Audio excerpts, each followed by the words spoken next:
Retirement ये एक ऐसा नाम है जो हर इंसान की लाइफ में एक ना एक बार जरूर आती है और इस उम्र में हर कोई आराम और सुकून भरी जिंदगी जीना चाहता है। क्यों, सही है ना। लेकिन दोस्तों जरा सोचिए कि अगर हमें उस उम्र के उस पड़ाव पर भी कमाने की टेंशन रहे तो जिंदगी कितनी मुश्किल हो सकती है। इसी टेंशन को कम करने के लिए होता है रिटायरमेंट प्लान, जिसकी हेल्प से हम कमाने की उम्र में कमाकर कुछ पैसे जमा कर सकें जो रिटायरमेंट के बाद हमें पेंशन के तौर पर मिलते रहे, ताकि हमारी आगे की जिंदगी आराम से गुजर सके। और उसी रिटायरमेंट प्लान में से एक है एनपीएस यानी कि नेशनल पेंशन सिस्टम, जिसे दोस्तों गवर्नमेंट ऑफ इंडिया ने सेटअप किया है। और इंडियन गवर्नमेंट इसे आपको फ्री में नहीं देती है, बल्कि आपको पहले इसमें पैसे लगाने होते हैं जो कि बाद में आपको पेंशन के तौर पर मिलते हैं। क्योंकि ये एक लंबी अवधि का निवेश प्लान है, या यूं भी कह सकते हैं कि एनपीएस जो है वो सरकार द्वारा चलाई जा रही एक कंट्रीब्यूटरी पेंशन स्कीम है। और दोस्तों भारत सरकार की इस स्कीम में अगर आप इन्वेस्ट करते हैं तो आपको रिटायरमेंट में एक मुश्त एक बड़ा फंड तो मिलेगा ही,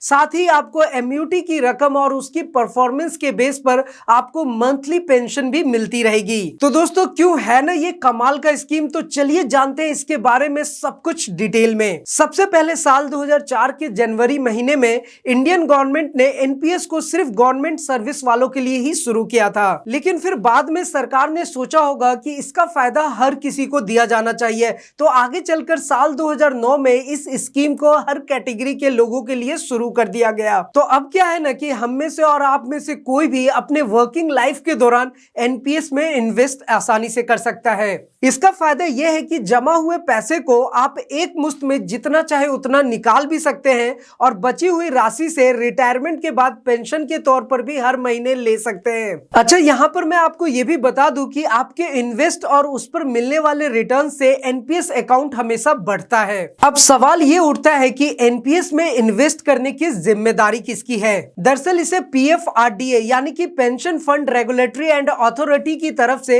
रजिस्टर्ड पेंशन फंड मैनेजर को दी जाती है। और दोस्तों आप ये भी जान लीजिए, क्योंकि ये जानना आपके लिए बहुत ज्यादा जरूरी है कि इस पीएफआरडीए ने हमारे लिए 7 फंड मैनेजर को सिलेक्ट किए हुए हैं जो हमारे लिए इन्वेस्ट किए हुए फंडों को मैनेज करने का काम करते हैं। और दोस्तों ये जो 7 फंड मैनेजर हैं वो है HDFC bank, ICICI bank, Kotak Mahindra bank, LIC, SBI bank, UTI और आदित्य बिरला। अब ये हम पर डिपेंड करता है कि हम किसे अपना फंड मैनेजर बनाएं। और अब यही फंड मैनेजर हमारे इन्वेस्ट किए हुए पैसे को इक्विटी, गवर्नमेंट सिक्योरिटीज और नॉन गवर्नमेंट सिक्योरिटीज के अलावा फिक्स्ड इनकम इन्वेस्टमेंट में इन्वेस्ट करते हैं। और इसमें नियमित तौर पर कोई भी व्यक्ति इन्वेस्ट कर सकता है। आज के टाइम पर यानी कि प्रेजेंट में जो नियम लागू है उसके मुताबिक एनपीएस अकाउंट की मैच्योरिटी पर इन्वेस्टर को मिनिमम कम से कम 40% रकम एन्युटी पर लगानी पड़ती है। और फाइनली इसी रकम से सब्सक्राइबर को पेंशन दी जाती है। तो यहाँ पर आपके मन में ये सवाल आ सकता है कि आखिर 40% रकम जो एन्युटी पर हमें लगानी होती है, तो यहाँ पर एन्युटी का क्या मतलब होता है। तो चलिए मैं आपको ये भी बता दूं कि एन्युटी इन्वेस्टर और इंश्योरेंस कंपनी के बीच का एक कॉन्ट्रैक्ट होता है, जिसके तहत दोस्तों एनपीएस में मिनिमम 40% रकम का एन्युटी खरीदना आवश्यक होता है, जो कि मैंने आपको पहले बताया। और दोस्तों ये जो 40% का एन्युटी रकम है ये कम से कम है। आसान भाषा में आप बस इतना समझ लीजिए कि ये रकम जितनी ज्यादा होगी पेंशन की रकम उतनी ही आपकी ज्यादा होगी। और इसे आप और अच्छे से समझ लीजिए क्योंकि ये आपके लाइफ में बहुत ज्यादा काम आने वाली है। एन्युटी के तहत जो रकम आप इन्वेस्ट करेंगे वो आपके रिटायरमेंट के बाद पेंशन के तौर पर आपको मिलेगी, और एनपीएस की बाकी राशि जो बची रहती है उसे आप एक मुश्त निकाल सकते हैं। अच्छा, यहाँ पर आपकी जानकारी के लिए एक चीज और बता दूं कि ये पेंशन टैक्स के दायरे में आता है, जिसमें रिटर्न फिक्स नहीं होता है, क्योंकि दोस्तों ये डिपेंड करता है फंड की ओर से इक्विटी और डेट में निवेश से हासिल होने वाले रिटर्न्स पर। तो चलिए अब जानते हैं एनपीएस अकाउंट्स के बारे में। सबसे पहले आप ये समझिए कि एनपीएस में 2 तरह के अकाउंट होते हैं, टीयर 1 और टीयर 2। और दोस्तों आप ये ध्यान रखिएगा कि टीयर 1 से 60 साल की उम्र तक विड्रॉवल नहीं किया जा सकता है, जबकि टीयर 2 जो होता है वो एक सेविंग अकाउंट की तरह काम करता है। यहां से कस्टमर अपनी जरूरत के अनुसार कभी भी पैसा निकाल सकता है।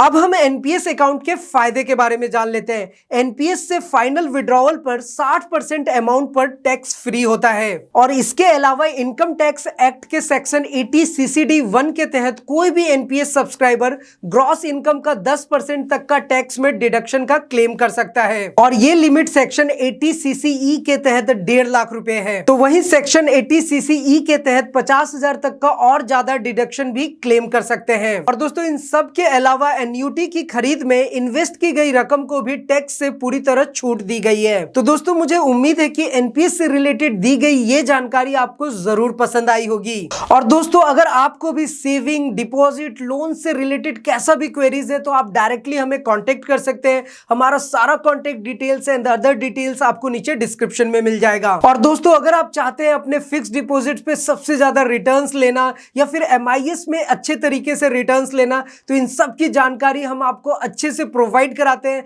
आपको हेल्प करते हैं, आपको गाइड करते हैं कि आप कैसे पैसे इन्वेस्ट करें ताकि आपको रिटर्न्स ज्यादा से ज्यादा मिले। दोस्तों ऐसे बहुत सारे अच्छे और इंटरेस्टिंग स्कीम्स है जहां पर आप डेली सिर्फ 50 रुपए जमा करके या फिर महीने के सिर्फ 1500 रुपए जमा करके एक साल में 19 से 20,000 रुपए बना सकते हैं और 5 साल में करीब 1.25 लाख रुपए बना सकते हैं। और दोस्तों यहां से आप ये समझ सकते हैं कि डेली के 50 रुपए या महीने के 1500 रुपए जमा करना कितना ज्यादा आसान है। और इसका फायदा ये होता है कि आप साल में एक साथ आपको एक मुश्त अमाउंट मिल जाता है रिटर्न्स के साथ, तो उसका फायदा आप अच्छे से ले सकते हैं। तो फाइनली दोस्तों सेविंग, डिपॉजिट, लोन से रिलेटेड कोई भी क्वेरीज हो, किसी भी टाइप का आपका क्वेश्चन हो तो आप हमसे पूछ सकते हैं। सारे contact details and other details आपको नीचे डिस्क्रिप्शन में मिल जाएगा। और दोस्तों अगर आपको वीडियो पसंद आए तो लाइक जरूर करें, नीचे कमेंट भी करें और अपने फ्रेंड्स एंड रिलेटिव्स के साथ शेयर भी करें। और दोस्तों अभी तक आपने चैनल को सब्सक्राइब नहीं किया है तो सब्सक्राइब कर लीजिए और नए वीडियोस के नोटिफिकेशन के लिए बेल आइकन को भी दबा दीजिए। फिलहाल आज की इस वीडियो में इतना ही, फिर मिलते हैं कुछ और नई जानकारी के साथ।